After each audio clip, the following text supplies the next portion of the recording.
Hello friends, നമസ്കാരം. Welcome back to our YouTube channel Spoons of Flavour. ഞാൻ നിമ്മിയനിൽ. ഇന്ന് ഞാനിവിടെ വന്നിരിക്കുന്നത് ഒരു 4 മണി പലഹാരത്തിൻ്റെ റെസിപ്പിയുമായിട്ടാണ്. നമ്മുടെ ദോശമാവ് ഉപയോഗിച്ച് അരയ്ക്കുമ്പം തന്നെ പെട്ടെന്ന് ഉണ്ടാക്കിയെടുക്കാവുന്ന ഒരു ടേസ്റ്റി ആയിട്ടുള്ളൊരു 4 മണി പലഹാരമാണ്. നമുക്കതിൻ്റെ റെസിപ്പിയിലോട്ട് പോകാം.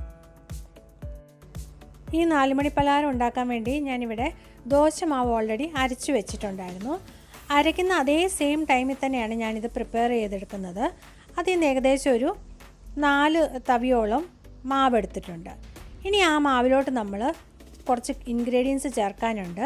അതായത് കറിവേപ്പില, ഒരു ചെറിയ സവാള, മല്ലിയില, പിന്നെ എരിവിനനുസരിച്ചുള്ള പച്ചമുളക്, പിന്നെ കുറച്ച് ഇഞ്ചി. നമുക്ക് വടക്കുണ്ടാക്കുന്ന ഒരു കൂട്ടില്ലേ, ആ ഒരു സെയിം രീതിയിലാണ് നമ്മളിതും റെഡിയാക്കി എടുക്കുന്നത് കേട്ടോ. അപ്പോൾ ഇതെല്ലാം കൂടെ ഒരു ചോപ്പറിലാണ് ഞാൻ ഇട്ട് കൊടുത്തത്. ഇതുപോലെ ഒന്ന് ചോപ്പ് ചെയ്തെടുത്തു. അപ്പോൾ നമുക്കെല്ലാം കൂടെ പെട്ടെന്ന് തന്നെ ചോപ്പായിട്ട് കിട്ടും. കണ്ടോ, ഭയങ്കര തിന്നായിട്ട് നമ്മളിതുപോലെ ചോപ്പ് ചെയ്തെടുത്തിട്ടുണ്ട്. ഇനി ഇതെല്ലാം കൂടെ നമുക്ക് ആ മാവിലോട്ട് ചേർത്ത് കൊടുക്കാം. അതുപോലെ തന്നെ പച്ചമുളകൊക്കെ എരിവിനനുസരിച്ച് വേണം ചേർക്കാനായിട്ട്. ഒത്തിരി എരിവുള്ളതാണെങ്കിൽ അതിനനുസരിച്ച് നമ്മൾ ചേർത്ത് കൊടുക്കുക. ഞാനിവിടെ 2 പച്ചമുളകാണ് ചേർത്ത് കൊടുത്തത്. ഇനി അതെല്ലാം കൂടെ നമുക്ക് നല്ലതായിട്ടൊന്ന് മിക്സ് ചെയ്തെടുക്കണം. അതിന് മുന്നേ അതിലേക്ക് ഒരു സ്വല്പം മഞ്ഞൾ പൊടിയും കൂടെ ചേർത്ത് കൊടുക്കുക. ദോശമാവ് അരച്ച് ഞാൻ വെക്കാൻ വേണ്ടി ഒരു സ്വല്പം ഉപ്പ് ചേർത്ത് കൊടുത്തിട്ടുണ്ടായിരുന്നു. ഇനി ഒരു സ്വല്പം കായപ്പൊടിയും കൂടെ ചേർത്ത് കൊടുക്കുക. പിന്നെ ചേർത്ത് കൊടുത്തത് കുരുമുളകാണ്. കുരുമുളക് മുഴുവനെ ഇട്ടാലും കുഴപ്പമില്ല, പിള്ളേർ കഴിക്കുമ്പോൾ അതെടുത്ത് മാറ്റി വെക്കും. അതുകൊണ്ട് ഞാൻ ജസ്റ്റ് കല്ലിലൊന്ന് ക്രഷ് ചെയ്തതിന് ശേഷം ഇട്ടതാണ് കേട്ടോ. ഫുള്ളായിട്ട് അങ്ങ് പൊടിച്ചെടുത്തില്ല, ജസ്റ്റ് ഒരു ക്രഷ് ചെയ്തിട്ട് ഇട്ടേക്കുന്നതാണ്. ഇതെല്ലാം കൂടെ നല്ലതായിട്ട് മിക്സ് ചെയ്തെടുത്തു. ഇനി നമുക്കൊരു സ്വല്പം ഒന്ന് ഉപ്പ് നോക്കണം കേട്ടോ. ഉപ്പ് നോക്കി കുറവുണ്ടെങ്കിൽ ഒരു സ്വല്പം ഉപ്പും കൂടെ ചേർത്ത് കൊടുക്കാം. ഞാനിപ്പോൾ ഒരു സ്വല്പം ഉപ്പും കൂടെ ചേർത്ത് കൊടുത്തിട്ടുണ്ട്. ഇനി ഇതിവിടെ ഇരിക്കട്ടെ. നമുക്ക് എണ്ണ ചൂടാവാൻ വേണ്ടി വയ്ക്കണം. അതിനൊരു പാത്രത്തിൽ എണ്ണ ഒഴിച്ച് കൊടുത്തിട്ടുണ്ട്. ഇനി നമ്മൾ റെഡിയാക്കി വെച്ചിരിക്കുന്ന ബാറ്റർ എണ്ണയിലോട്ട് ഇതുപോലെ കോരി ഒഴിച്ച് കൊടുക്കാം. ഒത്തിരി തിക്കായിട്ട് ഒഴിച്ച് കൊടുക്കണ്ട, സ്പൂണിൽ നമ്മളിതുപോലെ കോരി ഒഴിച്ചാൽ മതി. ഇപ്പം ഇഡ്ഡലിയുടെ മാവൊക്കെ ആണെങ്കിൽ കുറേ കൂടെ ഒന്നുകൂടെ കട്ടിയുള്ളതായിരിക്കും കേട്ടോ. ഇവിടെ ഞാൻ ദോശയ്ക്ക് അരിച്ച കാരണം വെച്ചാൽ ലൂസായിട്ടുള്ള മാവായ കാരണമാണ് ഇങ്ങനെ നമുക്ക് കോരി ഒഴിക്കാൻ വേണ്ടി പറ്റുന്നത്. ഇല്ലെങ്കിൽ ഇഡ്ഡലി മാവൊക്കെ ആണെങ്കിൽ നമ്മുടെ കൈ കൊണ്ട് ഇതുപോലെ എടുത്തിടാനായിട്ട് പറ്റും. അപ്പോൾ ചെറിയ ചെറിയ ബോൾസാക്കി കൈ കൊണ്ട് എടുത്തിട്ടാലും മതി.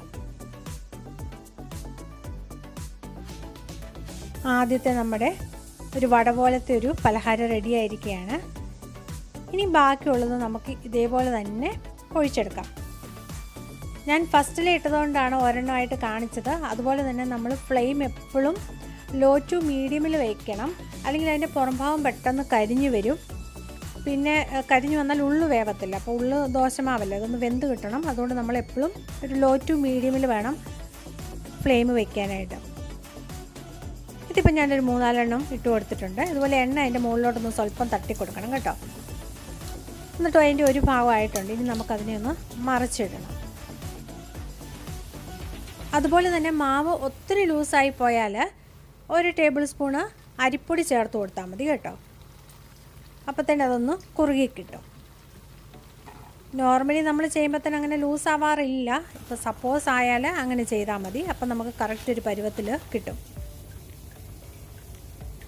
അങ്ങനെ സെക്കൻഡ് ബാച്ച് നമ്മളിതുപോലെ വറുത്ത് കോരി എടുത്തിരിക്കുകയാണ്. ഇതുപോലെ തന്നെ മറ്റുള്ളത് നമുക്ക് ചെയ്തെടുക്കണം. ശരിക്കും പറഞ്ഞാൽ ഇത് ഉഴുന്നുവടയെക്കാട്ടിലും എളുപ്പത്തിൽ നമുക്ക് ഉണ്ടാക്കിയെടുക്കാവുന്നതാണ്. അതുപോലെ തന്നെ ഉഴുന്നുവടയെക്കാട്ടിലും ഒരു പടി മുന്നിലുമാണ് ഇതിൻ്റെ ടേസ്റ്റ്. ശരിക്കും ഉഴുന്നുവടയൊക്കെ ഉണ്ടാക്കണേ നമുക്കൊരു കൈക്കൊരു നല്ലൊരു തഴക്കം വേണം, നല്ല ശരിയാവത്തുള്ളൂ ഉഴുന്നുവടയൊക്കെ. ഇത് നമുക്കിതുപോലെ സ്പൂണിൽ കോരിയിടുകയോ അല്ലെങ്കിൽ കൈ കൊണ്ട് ഇതുപോലെ എടുത്തിടുകയോ ചെയ്യുന്നതുകൊണ്ട് വളരെ ഈസി ആയിട്ട് നമുക്ക് ഉണ്ടാക്കിയെടുക്കാവുന്നതാണ്. പിന്നെ നമ്മൾ ഈ മാവ് റെസ്റ്റ് ചെയ്യാനൊന്നും വെക്കുന്നില്ല. ഡയറക്റ്റ് നമ്മൾ ദോശമാവോ അല്ലെങ്കിൽ ഇഡ്ഡലി മാവോ അരച്ചതിന് ശേഷം ഡയറക്റ്റ് ആ സെയിം ടൈമിൽ തന്നെ നമ്മൾ ഉണ്ടാക്കുകയാണ് ചെയ്യുന്നത്. അതുകൊണ്ട് നമുക്ക് റെസ്റ്റിങ്ങിൻ്റെ ഒരു ടൈം വേസ്റ്റിങ്ങും ഇല്ല. ഇതെല്ലാവരും ഒന്ന് ട്രൈ ചെയ്ത് നോക്കുക. എന്നിട്ട് നിങ്ങളുടെ അഭിപ്രായങ്ങൾ അറിയിക്കണേ. ഇനി നമുക്കിതൊന്ന് ടേസ്റ്റ് ചെയ്ത് നോക്കിയാലോ. കണ്ടോ, ഇത്രയും വട ഞാൻ ഉണ്ടാക്കിയിട്ടുണ്ട്. നമുക്കിനി അതൊന്ന് ടേസ്റ്റ് ചെയ്ത് നോക്കാം. ഇതിൻ്റെ പുറം ഭാഗം നല്ല ക്രിസ്പിനെസ്സും അകം നല്ല സോഫ്റ്റുമാണ്. ഞാൻ പറഞ്ഞില്ലേ ഉഴുന്നുവടയെക്കാട്ടിലും നല്ലൊരു ടേസ്റ്റാണ് ഇതിന്. അപ്പോൾ ഇതെല്ലാവരും ഒന്ന് ഉണ്ടാക്കി നോക്കണം. അതുപോലെ തന്നെ ആരെങ്കിലും പുതിയതായിട്ട് ചാനൽ കാണുന്നുണ്ടെങ്കിൽ സബ്സ്ക്രൈബ് ചെയ്യാനും കൂടെ മറക്കരുതേ. ഇനിയും ഇതുപോലുള്ള നല്ല നല്ല വീഡിയോ ആയിട്ട് വരുന്നത് വരേക്കും താങ്ക് യു. ബൈ.